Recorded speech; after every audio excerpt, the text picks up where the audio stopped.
Hey guys, hope you're all doing well. Straight down to business in this video. We're going to talk about the upcoming Cayman EV variant. And I would love to hear from you before we get there. If you're an existing Cayman owner, whatever variant it is, a 718, a 981, an RS, GT4, a GTS, whatever it is, would you consider buying a Cayman EV variant when it came along? Get down there in the comments if so, because I have a few friends who have combustion Caymans of varying shapes and specs, and pretty much all of those people would rather marry a goat than get on board with an EV version of a Cayman. Fact. So get down there in the comments. I would love to hear if you would consider one, because my thinking here is Porsche, good old Porsche, are going to have to appeal to a completely new market for this car. Perhaps owners who already drive EVs, who have made that leap, maybe those who do EV rester mods, or who just aren't too bothered about it being an EV. But I think it's going to have to get hold of a new market, whilst those combustion stone hearts of existing drivers have to be won over by that EV platform over time.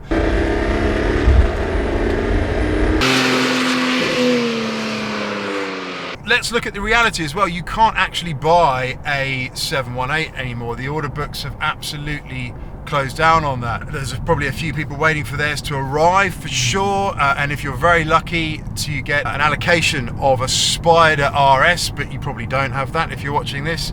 Neither do I, neither does no one I know, but yeah, that's probably the last bastion of Caymanism that is coming along, that Spider RS, that 718 platform, right? So it is an interesting one.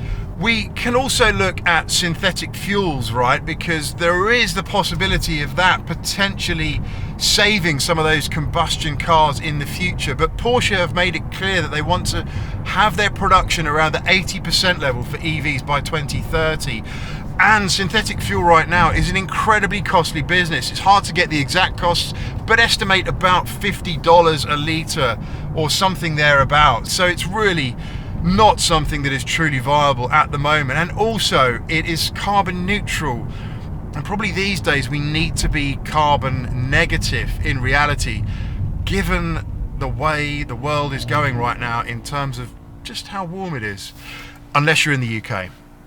Of course, when it's always pretty cold actually, but that's not the point of this video. So let's look at the Cayman EV platform and what it promises to offer. Well, also here, word is pretty scarce right now, and facts are pretty scarce, because of course we're not going to see this car for some time, probably 2025. So there's been no official announcement about specs. So a lot of what we're talking about now is conjecture and some of the supposed leaks we might have seen in the press and automotive journalism. But some things that we do know, or some things that that car is going to need to do in order for it to be successful, are as follows. Weight. Yes, the car is not allowed to be heavy. It has to be around 1,500 kilos, there or thereabouts. The existing Cayman weighs around that, depending on the variant that you go for. But that is the key thing here. It cannot weigh a lot. I'm in a Taycan right now, about as EV and about as Porsche as you can get, and the thing weighs 2.3 tons, and you do notice it. So yes, it's going to have to be light to keep that fun factor. Now, one thing Porsche are doing here, which I do quite like the sound of, in EVs, most EVs, the battery platform sits in the chassis of the car, a flat deck of batteries if you like, and that's great for keeping that center of gravity low. But it also means you've got considerable weight over the front and the rear of the car, the front axle and the rear axle, which isn't ideal for that feeling of nimbleness round corners. You don't want to be dragging a heavy front end around corners, which is why mid-engine cars like the Cayman and all the other cars that have the engine just behind the driver do so well in the corners, because you've got that rotation effect, rotating the car around that center of mass, which is really distributed right behind you here. So it creates a simply wonderful driving experience. It really does. Probably the best driving experience you can have. Now, the Cayman has come up with something, or Porsche have come up with something pretty interesting to help get around that problem. And it's called the E-Core platform. And that E-Core platform positions the battery behind you where the engine would go. So you've got that same effect happening there, where you've tried to locate as much of the mass in the center of that car. And yes, batteries in EVs make up most of the mass, 600 kilos in this one. So is that going to be possible? Well, yes, it is going to be possible. Absolutely, I think it is, because we've seen the Mission X teased right now, and that has a mass of about 1,500 kilos and 1,500 brake horsepower. Admittedly, probably space-age construction and lots of carbon fibre everywhere, so yeah, hence the insane price tag of that car. But it can be done with the right focus and the right engineering. So I think that curb weight of 1,500 is going to be absolutely achievable.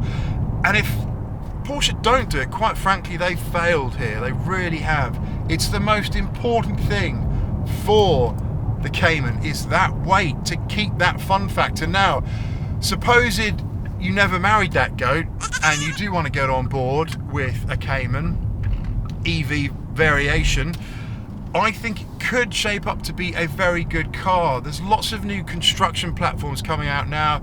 Audi's PPE, for example, variances on that, to really take it to the next level of the first iteration that we saw in the likes of this and that RS e-tron as well, the GT version of that. So for me, I think it is absolutely achievable, and I'm quite excited to see what they come up with in this space. Next up is the power. Now, this is going to be an interesting one, right? Because the Cayman, as we know, is rear-wheel drive. So they're going to want to keep it that way, right? To keep that Cayman fun. And if you look at EV motors these days, the best you can get in a single motor layout, which it probably would be, driving that rear axle, is about 400 brake horsepower-ish, maybe 400 pound-foot from a single motor. Yes, of course, you can get more power out of an EV, but you generally need more motors these days. And that's why the Rimac Nevera has 4 of them, 1 on each wheel, to get that insane 2,000 or so brake horsepower that car has. But more power needs more motors. Now, I think 400 brake horsepower, if it is that, it could be more, on a single motor layout with rear-wheel drive, is going to provide you with plenty of thrills and spills. For sure, I'm pretty confident. But let's say we want more power. Right now, that's probably going to mean an additional motor. So if it's not going to drive a motor per each back wheel, which it could do, the other option is, of course, to put it at the front, which then means the Cayman becomes a 4-wheel drive platform. And for me, it all starts to break down a little bit as a Cayman. You know, 911, right? That's your 4-wheel drive. A 911 Turbo S, for example. So that's the key thing that we have to consider here, is that power. Now, here's the other thing that could save it here. That there are advances happening in electric motorism right now.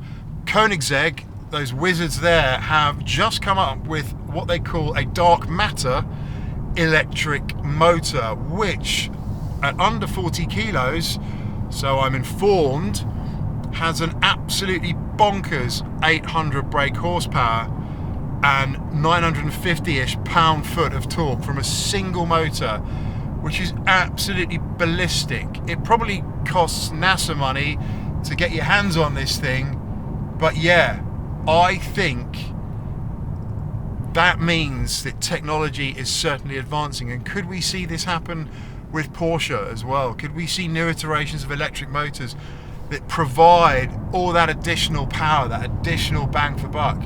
Yeah, quite possibly, we really could.